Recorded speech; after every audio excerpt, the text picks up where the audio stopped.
C మేము కేవలం జనసేనతో ఆంధ్రప్రదేశ్లో పొత్తులో మాత్రమే ఉన్నామండి. ఈ విషయం మేము చాలా సందర్భాల్లో చెప్పాం, మళ్ళీ చెప్తా ఉన్నాం. అండ్ దానికి సంబంధించి మాత్రమే మేము ఇవాళ మాట్లాడుతా ఉన్నాం. మేము బీజేపీయో లేకపోతే కాంగ్రెస్ ఇంకో పార్టీ ఏ పార్టీ గురించి కూడా మేము మాట్లాడతాం. ఇవాళ ఆంధ్రప్రదేశ్ లో ఉన్న పరిస్థితి ఏంటి అని అంటే ఖచ్చితంగా ప్రభుత్వం మీద పోరాటం చేయాల్సినటువంటి ఒక అవసరం ఉంది. ప్రజాస్వామ్యాన్ని పరిరక్షించాల్సినటువంటి ఒక అవసరం ఉంది. దాని దిశగానే మేము పయనం చేస్తాం. ఎందుకంటే జ్యోత్స్న గారు తెలంగాణ బీజేపీతో పవన్ కళ్యాణ్ గారు పొత్తు పట్టుకున్నారు, మొన్న పోటీ చేశారు, అందుకనే ఇలాంటి చర్చకు వచ్చింది. వాళ్ళ పత్రికలు కూడా అవే హైలైట్ చేశాయి. నేను ఒక విషయం చెప్తానండి. తెలంగాణలో బీజేపీతో వారు పొత్తులో ఉన్నారు, కానీ అంతకు ముందరే మాతో అక్కడ పొత్తు అనౌన్స్ చేస్తున్నారు కదా. జనసేన అధినేత పవన్ కళ్యాణ్ గారు మాతో పొత్తు అనౌన్స్ చేసి ఆల్మోస్ట్ 2.5 months అవుతుంది కదా. అక్కడ కేవలం ఏపీకి మాత్రమే పరిమితం అనేటువంటిది ఆ రోజే చెప్పున్నాం కదా. అవును, అందుకే మేము ఇక్కడ పోటీ చేయలేదు కదా, మేము ఎవరికి సపోర్ట్ చేయలేదు, ఎక్కడ పోటీ చేయలేదు కదా మేము తెలంగాణలో మా పరిస్థితులను దృష్టిలో పెట్టుకొని. సో ఐ థింక్ ఇక్కడ ఉన్నటువంటి పరిస్థితులు వేరే, అక్కడ ఉన్నటువంటి పరిస్థితులు వేరే. డెఫినెట్లీ కొంత డిస్కషన్స్, డెలిబరేషన్స్, వాటి తర్వాత ఏదైనా డెసిషన్ తీసుకుంటాం మేమైనా సరే. ఇవాళ ఉన్నటువంటి పరిస్థితి, ఇందాక మీరు ఇంకొక మాట అన్నారు వెంకట్ గారు, పొత్తుల కోసం వెంపర్లాడుతున్నారు అనేటువంటి మాట ఏదైతే అన్నారో అది నిజంగా కూడా ఇవాళ ఉన్నటువంటి కొన్ని పార్టీల నాయకులు ఏదో, ముఖ్యంగా అధికార పక్షంలో ఉన్నటువంటి వాళ్ళు ఆ మాటను పదే పదే అని ఏదో ఒక ఆనందం పొందుతా ఉన్నారు. అది మీ మాట నేను అనుకోవట్లే, వాళ్ళు అన్న మాట మీరు ఉటంకిస్తున్నారు. ఒక్క సెకండ్ అనలిస్ట్ వేణుగోపాల్ రెడ్డి గారు అన్నారు. వేణుగోపాల్ రెడ్డి గారు, మనం తెలంగాణలో చూసాం జనసేన బీజేపీ కలిసి పోటీ చేసింది. సో ఏపీలో కూడా బీజేపీతో జనసేన కలిసి వెళ్ళాలంటే, ఈ జనసేన టీడీపీతో కలిసి అంటే బీజేపీతో వెళ్ళాలా వద్దా అన్నది పెద్ద ఎత్తున చర్చ కూడా కొనసాగుతుంది. నిన్న పవన్ చంద్రబాబు భేటీలో కూడా కీలక అంశాలు ఇదే చర్చకు వచ్చినట్టు తెలుస్తుంది. నిజంగా కూడా తెలంగాణతో కంపేర్ చేస్తే ఏపీలో బీజేపీతో కలిస్తే జనసేన పర్ఫార్మెన్స్ ఎట్లా ఉండబోతుంది, టీడీపీ పర్ఫార్మెన్స్ ఎట్లా ఉండబోతుంది? వాళ్ళు ఇద్దరు కలిస్తే మాత్రం విడివిడిగా పోయేదానికంటే చాలా మెరుగైనటువంటి ఫలితమే ఉండే అవకాశం ఉంది. కానీ మొదటగా వాళ్ళు చూసుకోవాల్సింది ఏంటంటే, సోదరి జ్యోత్స్న గారు కూడా ఐడియా ఉంది కానీ పార్టీ పరంగా తను చెప్పాలంటే ఇబ్బంది ఉంటుందేమో. కానీ అసలు బీజేపీ తోటి జనసేన ఉందా లేదా, ఒకవేళ జనసేన బీజేపీతో వెళ్తే టీడీపీ వెళ్తుందా వెళ్ళదా, ప్రాథమికంగా నిర్ణయించుకోవాల్సినటువంటిది, చర్చించాల్సినటువంటి అవసరం దీనిపైన ఉంది.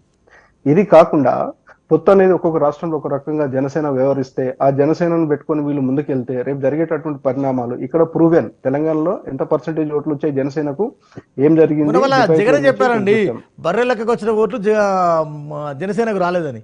ఇవన్నీ వాళ్ళు వెంకట్ గారు వాళ్ళు వ్యూహాత్మకంగా మోరల్ గా దెబ్బతీయడానికి అలాంటి వాడతారు. కానీ వాటికంటే కూడా మనం కొంత పాలసీ డిసిషన్స్ వచ్చేసరికి కేంద్రంలో అధికారంలో ఉన్నటువంటి బీజేపీ తోటి పవన్ కళ్యాణ్ గారు జనసేన అధినేతగా అతను కొన్ని వేదికలను పంచుకుంటున్నటువంటి తీరు, చార్టెడ్ ఫ్లైట్స్ వేసుకొని ఢిల్లీకి పోయి చర్చలు జరుపుతున్నటువంటి తీరు ఒకవైపు కనిపిస్తా ఉంటే, అసలు బీజేపీ ఉంటే వీళ్ళు కలిసిపోతారా పోరా అనేటటువంటిది, ఇంత పాలనా అనుభవం ఉన్నటువంటి సుదీర్ఘకాలం ముఖ్యమంత్రిగా పనిచేసినటువంటి చంద్రబాబు నాయుడు గారు ఆ విషయాన్ని తేల్చకుండా చర్చలు జరపడం వల్ల వచ్చే లాభం ఏంటో ఆ పార్టీ కార్యకర్తలు వాళ్ళకి తెలియాల్సినటువంటి అవసరం ఉంది. ఒకవేళ పవన్ కళ్యాణ్ చంద్రబాబు నాయుడు గారితో కొన్ని సీట్లు స్నేహపూర్వక పోటీ, అదేవిధంగా పవన్ కళ్యాణ్ గారు బీజేపీ తోటి ఇంకొక కొన్ని సీట్లు, వాళ్ళతోటి స్నేహపూర్వక పోటీ, ఇలాంటి వ్యూహాత్మకంగా దేశంలో ఎక్కడ జరగని విధంగా మనం ముందుకెళ్తున్నా కూడా చూడాలి. ఎందుకంటే ఇది చంద్రబాబు నాయుడు గారు తొందరపాటు నిర్ణయంగా నేనేం చెప్పట్లేదు, కానీ అసలు ఆయనకున్నటువంటి పరిజ్ఞానం తోటి ఆలోచన చేసినప్పుడు మొదటగా జనసేన అటా ఇటా అనేది తేల్చిన తర్వాత మిగతా స్టెప్స్ పడితే బాగుండేది. కానీ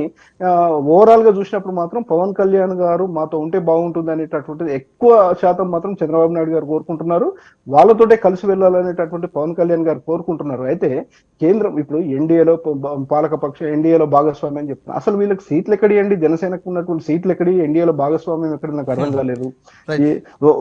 ఒక్క స్థానము, ఒక చట్టసభలో ఒక స్థానం ఎక్కడైనా వాళ్ళ భాగస్వామ్యంతో గెలిచినటువంటిది కానీ వాళ్ళ పొత్తు కానీ ఏమైనా ఉందా? ఉంటే గింటే టీడీపీకి ఉన్న సీట్లు ఉంటే గింటే రేపు వస్తే కనుక వాళ్ళు ఏమైనా అధికారంలోకి వస్తారు టీడీపీ వాళ్ళు, లేకపోతే సీట్లు పెరుగుతాయి. కానీ ఏమీ లేకుండా ఎన్డీఏలో భాగస్వామ్యం అని చెప్పుకొని వేదికల పైన కూర్చొని ఇదంతా కూడా కొంత కన్ఫ్యూజన్ పాలిటిక్స్ ఉన్నాయి. ఓవరాల్ గా అక్కడ బీజేపీ విడిగా పోటీ చేసినా, కాంగ్రెస్ విడిగా పోటీ చేసినా, పవన్ కళ్యాణ్ టీడీపీ నుంచి వీళ్ళిద్దరు చంద్రబాబు నాయుడు గారు వీళ్ళు విడిగా పోటీ చేసినా, కలిసి పోటీ చేసినా, అల్టిమేట్ గా ఏమన్నా వ్యతిరేక ఓటు ఉంటే చీలిపోతే అది ఎవరికి ఉపయోగమో అది మనం ఒకసారి ఆలోచన చేయాల్సినటువంటి అవసరం ఉంది. ఒకటి ఇప్పుడు డెఫినెట్ గా వేణుగోపాల్ రెడ్డి గారు చెప్పిన దాని ప్రకారంగా నేను ఇందాక అదే అన్నానంటే నథింగ్ ఈస్ ఫైనలైజ్. డెఫినెట్ గా డిస్కషన్స్ అనేటువంటివి నడుస్తాయి. డిస్కషన్స్ నడిచిన తర్వాతే ఫైనల్ గా ఇక్కడ పోటీ చేస్తున్నాం, ఇన్ని పోటీ చేస్తున్నాం అనేటువంటిది ముందర వస్తుంది. ఇక్కడ ఇంకొక విషయం ఏంటిది అని అంటే all said and done definite గా ఇక్కడ పరిస్థితులు వేరే, అక్కడ పరిస్థితులు వేరే అనేటువంటి అంశాన్ని చాలా సందర్భాల్లో ఇది చేసినాం. 2014లో ఏం జరిగింది, 18లో ఏం జరిగింది, ఇప్పుడు ఏం జరిగింది అనేటువంటిది కూడా చూసాం. ఒకటి మేము ఏం చెప్తున్నామంటే తెలుగుదేశం పార్టీకి సంబంధించి we are very clear in our stand. మేము జనసేనతో మాత్రమే పొత్తులో ఉన్నాం. అది కూడా జనసేన అధినేత పవన్ కళ్యాణ్ గారు ప్రకటించిన నేపథ్యంలో ఖచ్చితంగా వారితో మేము పొత్తులో ఉన్నాం. పొత్తు ధర్మాన్ని పాటిస్తూ ముందరికెళ్తా ఉన్నాం. జోస్ గారు, ఇదే అధికార వైసీపీ స్వయంగా జగన్ కావచ్చు, వైసీపీ మంత్రులు కావచ్చు, ఓపెన్ గా క్వశ్చన్ చేస్తున్నారు కదా జనసేన బలం ఎంత అని. తెలంగాణలో బలం లేదు, అసలు ఏపీలో కూడా ఏం లేదని చెప్తున్నారు కదా. ఒకటి బలము అనేటువంటి మాట విని కనుక మనం మాట్లాడాల్సి వస్తే వెంకట్ గారు, 2014లో ఏం జరిగింది, అప్పుడు ఎవరి బలం ఎంత ఉండే, 2018లో ఏం జరిగింది, అప్పుడు ఎవరి బలం ఎంత ఉండే కూడా చూసుకుందాం మనం.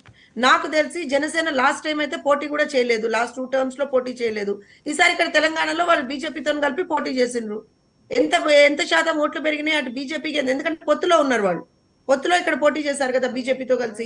సో వాళ్ళ ఓటింగ్ పర్సంటేజ్ ఎంత పెరిగింది అనేటువంటి చూసుకోవాలి. And in fact I tell you one more thing Venkat గారు, ఇవాళ ఏమి లేదంటున్నారు కదా వైఎస్ఆర్సీపీ వాళ్ళు. జనసేనకి ఏం లేదు, టీడీపీకి ఏం లేదు అంటున్నారు కదా. వాళ్ళ ఉద్దేశంలో మాకేం లేదంటున్నారు కదా. మరి వాళ్ళకి భయం ఎందుకు? మొన్నటి వరకు సిట్టింగ్లకే స్థానాలని చెప్పి వాళ్ళే ప్రకటించుకున్నారు.